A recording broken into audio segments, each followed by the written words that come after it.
It was easy to see that the First Lady was extremely popular with the kids at Anacastia's Orr Elementary, where joined by basketball legend Shaquille O'Neal, she ran, skipped, and kept up with students to promote her anti-obesity campaign, Let's Move Active Schools, a campaign that is now 3.5 years old. So make no mistake about it, we are changing the conversation in this country.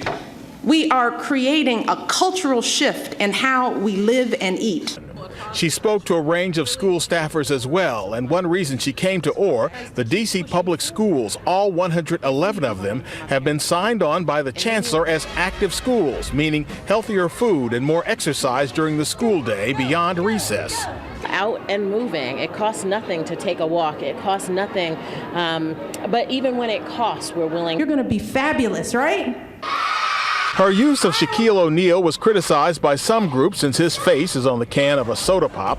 O'Neal came as part of Reebok, the athletic shoe company, which along with Nike are major backers of Mrs. Obama's campaign. As for the kids' reaction to all of this, no, it was amazing. It was fun watching them and exercising with them.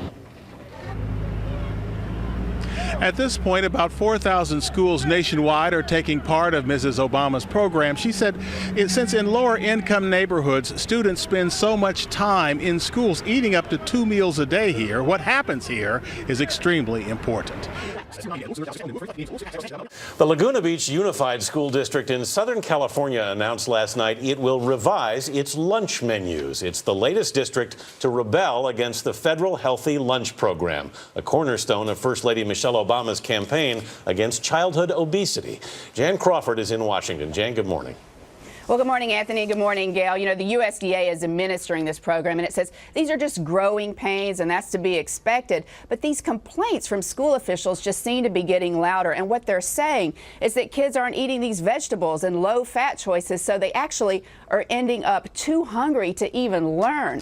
And they're saying they're also losing money from just throwing out all this uneaten food. The new lunch rules, some districts say, are just unpalatable. Can I have a salad, please? Yes, you may. Grumblings came from school boards in California to Illinois, Indiana, and New York. In Kentucky, one official said students thought the healthy fare tastes like vomit. David H. Friedman writes about the obesity epidemic for The Atlantic. Anytime we try to get people to take a big push or force them into it, we can expect probably the majority of people to not want to make that leap. Under the program, the federal government dictates portions and menus. Lunches must include fresh fruit, vegetables, and whole grains. Watermelon. And there's a calorie cap that sounds almost like a weight loss program. 850 for high school kids, 700 for middle school, and 650 calories for elementary school. At California's Laguna Beach Unified School District, healthy lunches went over like a plate of cold leftovers. It's not the chicken nuggets, it's not the popcorn chicken, it's not the corn dogs, the stuff that the kids really like. This year, the district will implement monthly taste tests and sell sandwiches to entice students back to the cafeteria. About 100,000 schools have signed up for the program, less than expected. But the USDA said there were no widespread problems because most lunches already met the healthy guidelines. USDA continues to provide additional flexibility and technical assistance to schools as they all now work to offer healthier meals, the agency said. And Michelle Obama remains a big proponent. Because of this act, as Tom mentioned, 32 million American children are getting more of the nutrition they need to learn and grow and be successful. And I do hope that it's delicious. We're working on that, yes, indeed.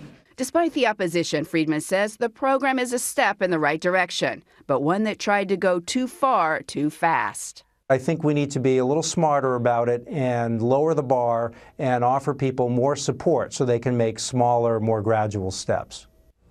Now, the Laguna Beach School District says it actually hasn't dropped out of the lunch program. That's something a handful of districts have already done, by the way. And a survey by the School Nutrition Association found about 4% of its members are either going to leave the program this year or are thinking about it. Anthony and Gail.